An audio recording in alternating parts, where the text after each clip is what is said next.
High,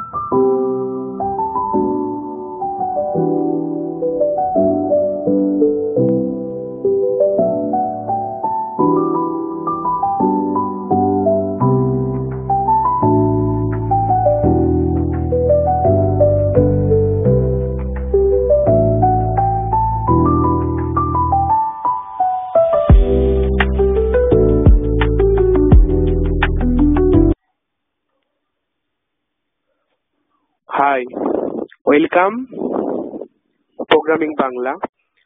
আজকে programming বাংলার first video. আজকে আমি তোমাদের এইচটিএমএল এর পরিস্থিতি সম্পর্কে আলোচনা করব। দেন তারপরের ভিডিওতে এইচটিএমএল এর প্রজেক্ট নিয়ে কাজ করে দেখাবো। তো আপনারা যারা এইচটিএমএল শিখতে চান অবশ্যই চ্যানেলটি সাবস্ক্রাইব করবেন। তো আমি একটি প্রেজেন্টেশন তৈরি করে রেখেছি তোমাদের দেখানোর সুবিধার্থে।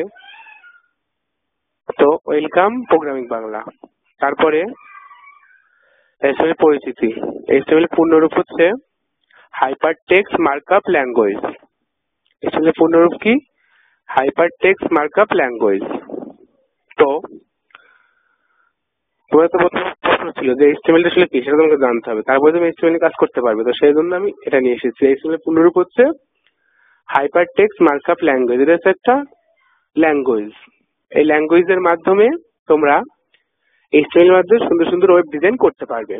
তো তারপরে পেজে এইচটিএমএল বেসিক স্ট্রাকচার নিয়ে আলোচনা করব। তো এইচটিএমএল বেসিক স্ট্রাকচার, এইচটিএমএল শুরুতে এইচটিএমএল ট্যাগ দিয়ে করতে হয়, কিন্তু এইচটিএমএল এর ভিতরে সমস্ত ট্যাগ কাজ করে থাকে। ট্যাগগুলোকে আমরা ল্যাঙ্গুয়েজ হিসেবে চিহ্নিত করে থাকি। এবং এখানে তো বেসিক স্ট্রাকচার দিয়ে রেখেছি। প্রথমে হচ্ছে এইচটিএমএল। তাই এইচটিএমএলটা কি? এইচটিএমএল হচ্ছে এইচটিএমএল একটি ট্যাগ নির্দেশ করে এইচটিএমএল টি এই ওয়েব পেজে এইচটিএমএল এ লেখা হয়েছে তাই বোঝায়। এইচটিএমএল ট্যাগ হচ্ছে এইচটিএমএল থেকে ওয়েব পেজে লেখার জন্য বোঝানো হয়েছে। তার মানে এই যে ওয়েব পেজটা আমরা ডিজাইন করতে শিখবো, সেই ডিজাইনটা কিসের মাধ্যমে করবো? এইচটিএমএল এর মাধ্যমে। তাই এর একটা এইচটিএমএল টেক্সট লেখা, এইচটিএমএল ল্যাঙ্গুয়েজ আর কি। তো তারপরে থাকছে হচ্ছে হেডার। হেডার কি? তোমরা খেয়াল করবা ওয়েবসাইটের হেডে, অর্থাৎ উপরের দিকে যে হেডারটা থাকে, যেরকম youtube.com, facebook.com, ওই যে হেডারটা দেখায়, সেই হেডারটা হচ্ছে হেডার ট্যাগের ভিতর লিখতে হয়, তাহলে সেই হেডারটা সেখানে শো করে। তো তারপরে যেটা হেডারটা কি বলছে, হেডার ট্যাগ নির্দেশ করে যে ওয়েব পেজ সম্পর্কিত তথ্য ধারণ করে, যেরকম youtube.com, ইউটিউবের তথ্য আছে। ইউটিউব মানে একটি video social media site, social media সাইটে ভিডিও আপলোড করতে পারো, ভিডিও দেখতে পারো, সেরকম কিছু একটা। তো তারপরে থেকে টাইটেল। টাইটেল হচ্ছে, টাইটেল কি বোঝায়? টাইটেল এটাকে বলতেছে টাইটেল ট্যাগ নির্দেশ করে ওয়েব পেজের শিরোনাম। টাইটেল ট্যাগ নির্দেশ করে কি? ওয়েব পেজের শিরোনামটা নির্দেশ করে। যেরকম আমি এখানে টাইটেলের ভিতরে লিখে রেখেছি ওয়েব পেজ। তো এটা যদি আমি সেভ করে লোড করি, ব্রাউজারে লোড দিই, তাহলে উপরে টাইটেলে দেখাবে ওয়েব পেজ, এটা সেটা। তারপরে হেডার ট্যাগ শেষ করতে, এই টাইটেলটা লেখা হয় কিসের ভিতরে? Header tag. হেডার ট্যাগ শুরু হচ্ছে এখানে, হেডার ট্যাগ শেষ হচ্ছে এখানে। তো তারপর বডি ট্যাগ। এইচটিএমএল এর বডি ট্যাগের ভিতরে ওয়েবসাইটের সমস্ত কাজ করা হয়ে থাকে। বডি ট্যাগ, তোমরা যে যখন কোনো একটা ওয়েবসাইট লোড দাও, তখন তোমরা কিন্তু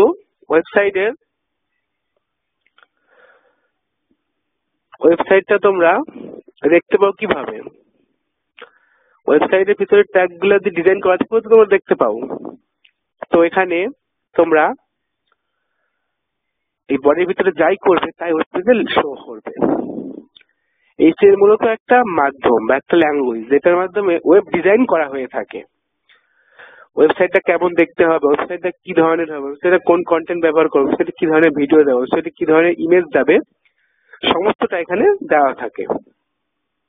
তো বোঝাচ্ছে বডি কি বলছে? বডি ট্যাগ নির্দেশ করে ওয়েব পেজের উপাদান, কন্টেন্ট, কি কন্টেন্ট হবে। তোকে আগে বলছিলাম কি কন্টেন্ট ধারণ করে। এখানে হচ্ছে টেক্সট, ইমেজ, লিঙ্ক, বাটন ইত্যাদি অসংখ্য জিনিস থেকে থাকে। যখন তোমাদের প্রজেক্ট করাবো তখন তোমরা অবশ্যই দেখতে পাবে। এগুলো বডি ট্যাগ শুরু এইভাবে লিখতে হয়, বডি ট্যাগ শেষ হচ্ছে এভাবে দিতে হয়। এইচটিএমএল মূলত ট্যাগের কাজ, ট্যাগ দিয়ে ওয়েব পেজকে ডিজাইন করা হয়ে থাকে। তারপরে এইচটিএমএল শেষ করেছে। তো আশা করি তোমরা বুঝতে পেরেছো। আজকে তোমাদের মূলত এইটুকু জানানোর জন্যই প্রথম ভিডিওটি করেছি। কারণ তোমরা যদি এইচটিএমএল সম্পর্কে নাই জানো, তোমরা এইচটিএমএল কিভাবে কাজ করবে, তাই না? আশা করি ভিডিওটি ভালো লেগেছে। যদি ভিডিও ভালো লাগে অবশ্যই লাইক দিও, চ্যানেলটি সাবস্ক্রাইব করে এই ওয়েব ডিজাইনিং কোর্সটাকে তোমরা শিখে নাও, তোমাদের অনেক কাজে লাগবে। তারপর আমরা কি বলছি, next video we will learning about practical project use in HTML. পরবর্তী ভিডিওতে তোমাদের এইচটিএমএল এর প্রজেক্ট করে দেখাবো, শর্ট একটি প্রজেক্ট, বেসিক প্রজেক্ট করে দেখাবো। আশা করি ভিডিওটি ভালো লেগেছে। ভিডিওটা কন্টিনিউ করার জন্য তোমাদের সবাইকে ধন্যবাদ।